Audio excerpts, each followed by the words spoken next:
Hello class, so welcome back to a YouTube channel. और यार हम आपके साथ पहले भी मैं कुछ सीरीज जो है हमने स्टार्ट की हुई है स्टैटिक पोर्शन की। और मैंने नोबेल प्राइजेस डिस्कस किए हैं और भी जो चीज़ें हैं वो मैं आपके साथ लेकर आई हूँ, वीडियोस में लाई हूँ आपके साथ, तो आप उसको जाके देख सकते हो। अभी की जो वीडियो है बहुत ही इंपॉर्टेंट है, इंटरनेशनल ऑर्गेनाइजेशन के ऊपर बात करी है और हम ट्रिक्स के साथ इस पूरी वीडियो को जो है समझेंगे और यहाँ पर जितनी भी इंपॉर्टेंट ऑर्गेनाइजेशंस हैं उसके बारे में हम जानेंगे। तो यार चलो बढ़ते हैं। ठीक है, सबसे पहली ऑर्गेनाइजेशन की तरफ। तो पहली जो हमारी ऑर्गेनाइजेशन है वो है यूनाइटेड नेशन। यूनाइटेड नेशन एक इंटरनेशनल ऑर्गेनाइजेशन है जिसको 1945 में फाउंड किया गया था। करंटली देखो, कई बार पूछा जाता है कितने मेंबर स्टेट्स के साथ ये जुड़ी हुई है, तो 193 मेंबर स्टेट्स हैं जिनके साथ ये जुड़ी हुई है। और कई बार क्वेश्चन ऐसा आएगा कि सबसे लेटेस्ट जो है, जो अभी ज्वाइन किया है यूनाइटेड नेशन को, वो कौन सी कंट्री है, तो वो साउथ सुडान है। मेन ऑर्गन्स कौन से हैं यूनाइटेड नेशन के? जनरल असेंबली है, सिक्योरिटी काउंसिल है, ठीक है। ये सब चीजें आप एक बारी देख सकते हो। तो हमें क्या ध्यान रखना है, 1945 में इसका फाउंडेशन हुआ है। टोटल 193 कंट्रीज है। साउथ सुडान इसकी लेटेस्ट कंट्री है जो इधर ऐड हुई है यूनाइटेड नेशन में, ठीक है। नेक्स्ट बात करते हैं। तो UNDP United Nation development programme, ठीक है, ये स्टैब्लिश किया गया था 1965 में, ठीक है। 170 कंट्रीज के साथ काम करती है और उसकी टेरिटरीज के साथ काम करती है ताकि इरेडिकेशन, पावर्टी इरेडिकेशन में हेल्प किया जाए, ठीक है। और एक इक्वालिटी लाया जाए सोसाइटी में, इन सब चीजों के ऊपर ये हेल्प करता है, ठीक है। उसके बाद एक लीडरशिप बरकरार रहे सारी कंट्रीज के बीच में, अच्छे तरीके से सारी कंट्रीज मिलकर आकर काम करें। यूनाइटेड नेशन डेवलपमेंट प्रोग्राम इसी तरीके से काम करता है। और मैं आपको बता दूं कि 2015, ठीक है, सितंबर 2015 की बात है, यूनाइटेड नेशन डेवलपमेंट प्रोग्राम ने 2030 एजेंडा जो है, सस्टेनेबल डेवलपमेंट गोल्स, जो कि बहुत इंपॉर्टेंट है, ठीक है। तो किसने अडॉप्ट किए हैं? यूनाइटेड नेशन डेवलपमेंट प्रोग्राम ने अडॉप्ट किए हैं। 2015 में अडॉप्ट किया है। और हमारे पास टोटल, अभी अगर मैं बात करूं तो हमारे पास टोटल जो है ये कुछ सस्टेनेबल गोल्स जो हैं, जो 18 सस्टेनेबल गोल्स हैं जो हमें प्रोवाइड हुए हैं। और ये मैंने आपके सामने सारे सस्टेनेबल गोल्स रखे हुए हैं, जिसमें पहला जो बात करता है नो पॉवर्टी का, दूसरा सस्टेनेबल गोल बात करता है जीरो हंगर, गुड हेल्थ तीसरा, चौथा बात करता है क्वालिटी एजुकेशन प्रोवाइड करने के लिए, 15 बात करता है एक एक जेंडर इक्वालिटी प्रोवाइड करवाने के लिए, clean water and sanitation provide करवाने के लिए छेमा। और इस तरीके से आपके जो 17 सस्टेनेबल डेवलपमेंट गोल्स हैं वो बात करते हैं यूनाइटेड नेशन डेवलपमेंट प्रोग्राम के सस्टेनेबल गोल्स हैं। और ये हमारा टारगेट है, इसको 2030 तक जो है, ये हम सारे सस्टेनेबल गोल्स जो हैं इसको हम फुलफिल कर सकें, ठीक है। एक और इम्पॉर्टेंट चीज क्या है, ये ह्यूमन डेवलपमेंट रिपोर्ट जो है ये रिलीज करता है। कई बार क्वेश्चन आता है, इंपॉर्टेंट चीज है। जेंडर इनइक्वालिटी इंडेक्स भी यूएनडीपी ही रिलीज करता है। और एजुकेशन डेवलपमेंट इंडेक्स जो है ये भी यूनाइटेड नेशन डेवलपमेंट प्रोग्राम ही जो है रिलीज करता है। तो कुछ रिपोर्ट्स के बारे में पता होना चाहिए कि कौन सा जो जो ऑर्गेनाइजेशन है ये रिपोर्ट्स रिलीज करती है। 170 कंट्रीज का इन्वॉल्वमेंट है। और सस्टेनेबल डेवलपमेंट गोल्स जो हैं वो भी यूनाइटेड नेशन डेवलपमेंट प्रोग्राम का ही एक एजेंडा है, जो हमने 2030 तक इसको हमने साथ लेकर चलना है। और वहीं पर मैंने बात करी थी यूनाइटेड नेशन की, जहां पर 193 कंट्रीज जुड़ी हुई हैं और साउथ सुडान इसकी जो लेटेस्ट कंट्री है अब इसके साथ जुड़ी हुई है। आगे बात करती हूँ। उसके बाद हम बात कर रहे हैं यूनाइटेड नेशन इन्वायरमेंट प्रोग्राम की। तो यूनाइटेड नेशन इन्वायरमेंट प्रोग्राम जो है इसको 1972 में एस्टैब्लिश किया गया है। हेड क्वार्टर इंपॉर्टेंट है, केनिया नायरोबी में इसका हेड क्वार्टर है। और ये जितने भी जो इन्वायरमेंट के रिलेटेड इश्यूज हैं, इन्वायरमेंट के रिलेटेड बातें हैं, उसके ऊपर जो है आवाज उठाता है यूनाइटेड नेशन इन्वायरमेंट प्रोग्राम। और एक कैटलिस्ट की तरह एक्ट करता है, एक जो भी काम है ताकि इन्वायरमेंट की तरफ अच्छे से काम हो, उसके ऊपर हम अच्छे तरीके से आगे बढ़े और जल्दी जो है काम पूरा हो, उसके ऊपर जो है यूनाइटेड नेशन एनवायरनमेंट प्रोग्राम बात करता है। हमने हेडक्वार्टर याद रखना है कहाँ पर है, केनिया नायरोबी, ठीक है। आगे बढ़ती हूँ, यूनिसेफ के ऊपर बात किया गया है। तो यूनिसेफ क्या है? यूनाइटेड नेशन चिल्ड्रन फंड है।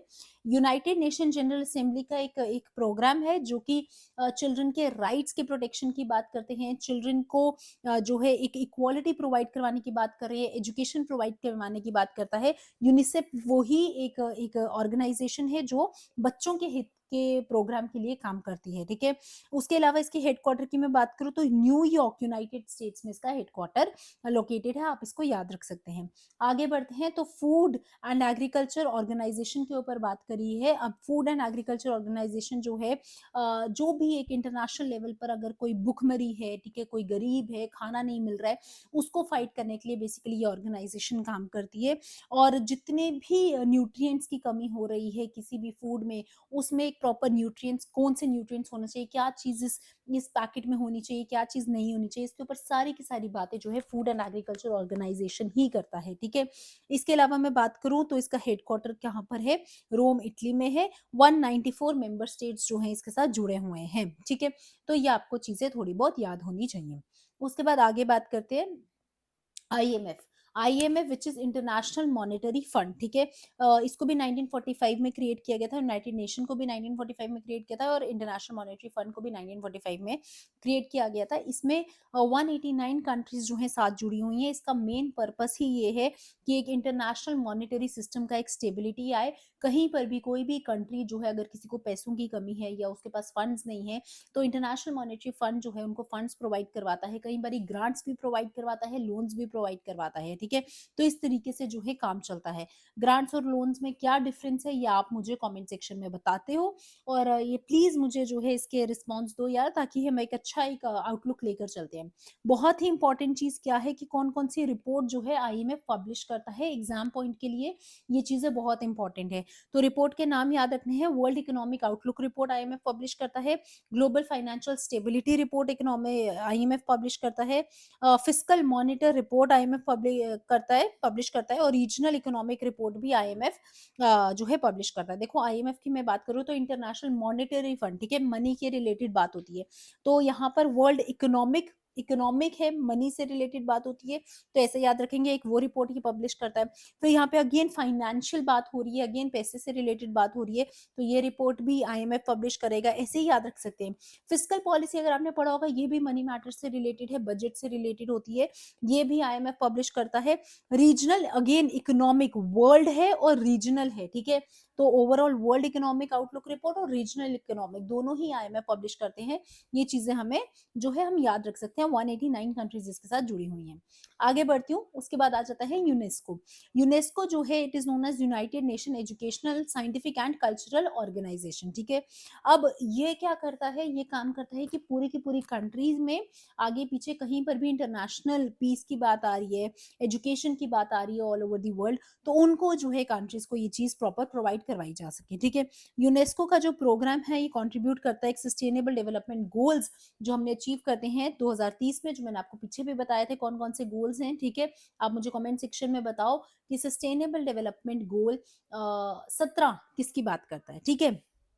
तो इन सबको अचीव करने के लिए काम आता है। हेडक्वार्टर कहाँ लोकेटेड है, पेरिस में लोकेटेड है।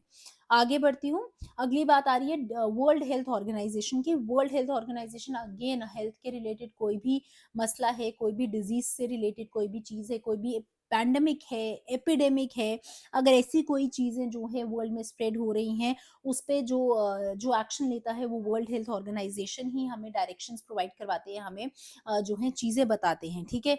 और इसके बाद इसका जो हेडक्वार्टर है, हेडक्वार्टर हम याद रखेंगे, हेडक्वार्टर कहाँ पर है इसका, जेनेवा स्विट्जरलैंड में।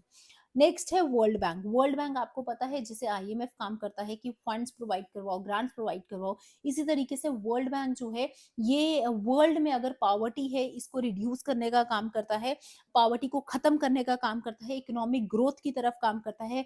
हर कंट्री जो है इक्वली आगे बढ़े, उसको इक्वल अपॉर्चुनिटीज मिले, और एक इकोनॉमिक ग्रोथ जो है हर कंट्री को प्रोवाइड हो जाए, ठीक है। वर्ल्ड बैंक कौन कौन सी रिपोर्ट पब्लिश करता है ये भी बहुत इंपॉर्टेंट है। Ease of doing business World Bank publish करता है, world development report World Bank publish करता है, ग्लोबल इकोनॉमिक प्रोस्पेक्ट रिपोर्ट ये भी World Bank, remittance report World Bank, ease of living index भी वर्ल्ड बैंक। देखो ईज ऑफ डूइंग बिजनेस और living index दोनों ही वर्ल्ड बैंक। देन वर्ल्ड से रिलेटेड है तो वर्ल्ड डेवलपमेंट रिपोर्ट भी वर्ल्ड बैंक पब्लिश करता है, ठीक है। ग्लोबल ग्लोबल इकोनॉमिक रिपोर्ट भी वर्ल्ड बैंक पब्लिश करता है।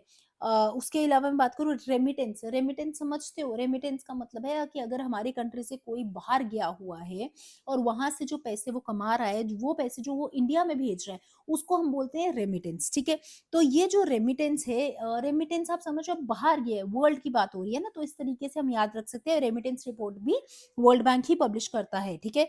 इंडिया डेवलपमेंट अपडेट भी World Bank, universal health coverage, ठीक है, पूरे यूनिवर्स की हेल्थ कवरेज इंडेक्स रिपोर्ट भी वर्ल्ड बैंक, ठीक है? उसके बाद सर्विस ट्रेड रिस्ट्रिक्शन इंडेक्स भी वर्ल्ड बैंक पब्लिश करता है। Ease of doing business, ease of living index बहुत इंपॉर्टेंट है, कई बार एग्जामिनर पूछता है कौन पब्लिश करता है। उसके बाद बात करती हूँ वर्ल्ड ट्रेड ऑर्गेनाइजेशन की। तो ये एक फोरम है जहाँ पर जो ट्रेड एग्रीमेंट्स है उसके ऊपर नेगोशिएशन के ऊपर बात होती है। ट्रेड डिस्प्यूट्स अगर चल रहे हैं उसको सेटल करने की अगर कोई बात करता है तो वर्ल्ड ट्रेड ऑर्गेनाइजेशन ही बात करता है। अभी प्रेजेंटली 164 मेंबर्स जो हैं इसके साथ जुड़े हुए हैं, जिसमें से 117 जो हैं वो डेवलपिंग कंट्रीज हैं और बाकी की सेपरेट कस्टम टेरिटरीज हैं। वर्ल्ड ट्रेड आउटलुक इंडिकेटर जो है ये पब्लिश करता है, इसके जो हेडक्वार्टर्स है कहाँ पर लोकेटेड है, जेनेवा स्विट्जरलैंड में। उसके बाद अगर मैं बात करूं कि किस ऑर्गेनाइजेशन का इंडिया मेंबर है, अगेन वेरी इंपॉर्टेंट, ये भी आपने याद रखना है। इंडिया मेंबर है अफ्रीकन डेवलपमेंट इंडेक्स का, ADB, Asian development index, Asian infrastructure investment index, तो ये सारी आपने चीजें, कॉमनवेल्थ, ठीक है, बिम्स्टेक, ब्रिक्स, तो ये सारी की सारी जो ऑर्गेनाइजेशन है तुमने याद रखनी है। G20, G24, ठीक है, Interpol, East Asia summit, financial action task force, तो इन सब का जो है इंडिया मेंबर है, ठीक है। उसके बाद मैं बात करूं ग्लोबल वेटलैंड आउटलुक रिपोर्ट की, तो पहली ऐसी रिपोर्ट है जो कि रामसर कन्वेंशन जो है इसको रिलीज करता है, ठीक है। तो इंडिया के पास अगर मैं रामसर साइट्स की बात करूं तो यहाँ पर जो वर्ल्ड के कितने वेटलैंड्स रिलीज कर रहा है, कौन रिलीज करता है, वो ग्लोबल वेटलैंड आउटलुक रिपोर्ट ही रिलीज करता है। इंपॉर्टेंट क्यों है? क्योंकि अभी रिसेंटली हमारे पास कुछ रामसर साइट्स हैं जो हमने ऐड की हुई हैं, और प्रेजेंटली अगर मैं बात करूं हमारे इंडिया के पास 75 रामसर साइट्स हैं जो इस तरीके की चीजों के ऊपर बात करता है, ठीक है। तो वेटलैंड्स जो होते हैं एक वाइटल सोर्स होते हैं फूड का, रॉ मटेरियल का, ठीक है, मेडिसिन का, इसलिए उनको इतनी इंपॉर्टेंस दी जाती है। और अभी प्रेजेंटली जितने भी रामसर साइट्स हमने ऐड किए हैं ये तो मुझे कमेंट सेक्शन में बताओगे, और इसका एक अलग से वीडियो है हमारे चैनल पर, आप वो जाकर इसको देख सकते हैं। मैं आपको बता दूं, अगर इस प्रेजेंटेशन की या फिर इस वीडियो का तुम्हें पीपीटी या पीडीएफ चाहिए तो आप हमारी ऐप में जाकर, और आपको हमारी ऐप का जो लिंक है डिस्क्रिप्शन बॉक्स में दे दिया जाएगा, तो आप हमारी ऐप में जाकर जो है ये डाउनलोड कर सकते हैं पीडीएफ, ठीक है। और आपको वीडियो लेक्चर्स भी मिल जाएंगे उसके। उसके अलावा मैं बात करूँ तो ये पीडीएफ आपको हमारे टेलीग्राम चैनल पर भी मिल जाएगा, लिंक आपको इसका हमारा प्रोवाइडेड किया है, ठीक है। इसके बाद मैं अगली ऑर्गेनाइजेशन की बात करूँ, सार्क, ठीक है। तो सार्क में जो है मैंने एक ट्रिक याद रखी है, तुमने इसकी कंट्रीज याद रखनी है। ट्रिक है एमबीबीएस स्पेन। क्या ट्रिक है? एमबीबीएस स्पेन, ठीक है। तो ये कौन सी है? South Asian association for regional corporation, intergovernmental organisation है और जियो पोलिटिकल यूनियन है स्टेट्स का साउथ एशिया में। मेंबर स्टेट्स कौन सी है? अब मैंने एमबीबीएस बोला ना, तो एम से मालदीव्स, बी से बांग्लादेश, बी से भूटान, ठीक है। अ, उसके बाद एस से आ जाएगा आपका श्रीलंका, ठीक है। तो इंडिया के आसपास की ही स्टेट्स हैं, श्रीलंका, बांग्लादेश, भूटान और मालदीव्स, थोड़ा सा हम लगा सकते हैं, ठीक है। उसके अलावा पी से हम देख सकते हैं पाकिस्तान, ये भी इंडिया का नेबर है। ए से अफगानिस्तान, आई से मैं बात करूँ तो इंडिया है ऑब्वियसली, एंड एन से मैं बात करूँ तो नेपाल, ठीक है। तो ये है एमबीबीएस पेन से आप याद रख सकते हो। सार्क जो है 3% वर्ल्ड का लैंड एरिया जो है कंप्राइज करता है, और वर्ल्ड की पॉपुलेशन 21% वर्ल्ड की पॉपुलेशन कंबाइन करता है, ठीक है। तो इंडिया है, और याद रखना है सार्क है, एमबीबीएस स्पेन, ठीक है। एम से हमने याद रखना है मालदीव्स, बी से बांग्लादेश, बी से भूटान, ठीक है। तो यह हमने ये जो चीजें हैं ये हमने याद रखनी है कैसे, ये इंडिया के आसपास की जो जगह हैं, ठीक है। एस से क्या है? श्रीलंका है, ठीक है। पी से क्या है? पी से पाकिस्तान, ए से अफगानिस्तान, आई से इंडिया एंड एन से नेपाल। तो इंडिया के आसपास south Asian association for regional corporation से हमने सार्क का एमबीबीएस पेन याद रख सकते हैं। उसके बाद एशियन की मैं बात करूं तो एशियन में 10 मेंबर स्टेट्स हैं, और इसका जो ट्रिक है वो हमने याद करना है एमबीबीएस पीवीटी एलआईसी, ठीक है। अब यहाँ पर जो एमबीबीएस है वो एमबीबीएस सेम नहीं है पीछे वाले एमबीबीएस वाला, ठीक है। तो यहाँ पर जो एमबीबीएस है वो है Malaysia, M for Malaysia, B for Brunei, ठीक है। उसके बाद बी से हम दूसरा याद रख सकते हैं, तो एस से आ गया आपका सिंगापुर, ठीक है। पी से आपका आ जाता है क्या फिलीपींस, वी से आ जाता है वियतनाम, टी से आ जाता है आपका थाईलैंड, ठीक है, एल से आ जाता है लाओस, इंडोनेशिया एंड कंबोडिया। तो कितने हुए 1 2 3 4 5 6 7 8 9, ठीक है। और मैं आपसे बात करूं तो बी से आपका एक और आएगा जो आप मुझे कमेंट सेक्शन में आप मुझे बता सकते हो कि बी से हमारा एक और है, ठीक है। तो आप वो कौन सा कंट्री है जो बी से है वो आप हमें कमेंट सेक्शन में बताओगे। देखो हमने कर लिया, म्यांमार कर लिया और मलेशिया, ठीक है। सो म्यांमार एंड मलेशिया यहाँ पर इंक्लूडेड है, यहाँ पे मैं लिख देती हूँ म्यांमार एंड मलेशिया, ठीक है। तो यहाँ पर एमबीबीएस सेम नहीं है, वहां पर एमबीबीएस में एम से था क्या, मॉलदीव्स, ठीक है, बी से बांग्लादेश, बी से भूटान एंड एस से आपका था श्रीलंका। यहाँ पर क्या है, मलेशिया है। तो यहाँ पर बेसिकली आपके जो इस वाला पोर्शन में आपके जो पार्ट्स आ जाएंगे वो आ जाते हैं। तो मलेशिया है, ठीक है, बी से ब्रुनई है, उसके बाद आपका यहीं पर म्यांमार है, और साथ में एस से है आपका सिंगापुर, ठीक है। उसके बाद पी से है आपका फिलीपींस, वी से है वियतनाम, थाईलैंड, ये जापान के आगे पीछे वाला सारे एरियाज आप इसको देख सकते हो, एशियान कंट्रीज जो है, ठीक है ना। आगे बढ़ती हूँ, G20 का ट्रिक है हमारे पास। तो यहाँ पे टोटल अब आप देखो कि G20 है तो 20 कंट्रीज है, नहीं 20 कंट्रीज नहीं है, यहाँ पर है आपके 19 कंट्रीज है और पूरा का पूरा यूरोपियन यूनियन है। European union is a group of states, ठीक है। तो गुरुजी अब सीता एसएससी एफसीआई में काम करती है, ये ट्रिक है जो आपने याद रखनी है। और यहाँ पर G20 कंट्रीज मैंने आपको दिए हैं। तो गुरुजी जी, ठीक है, URUJI, गुरुजी, SITAAB,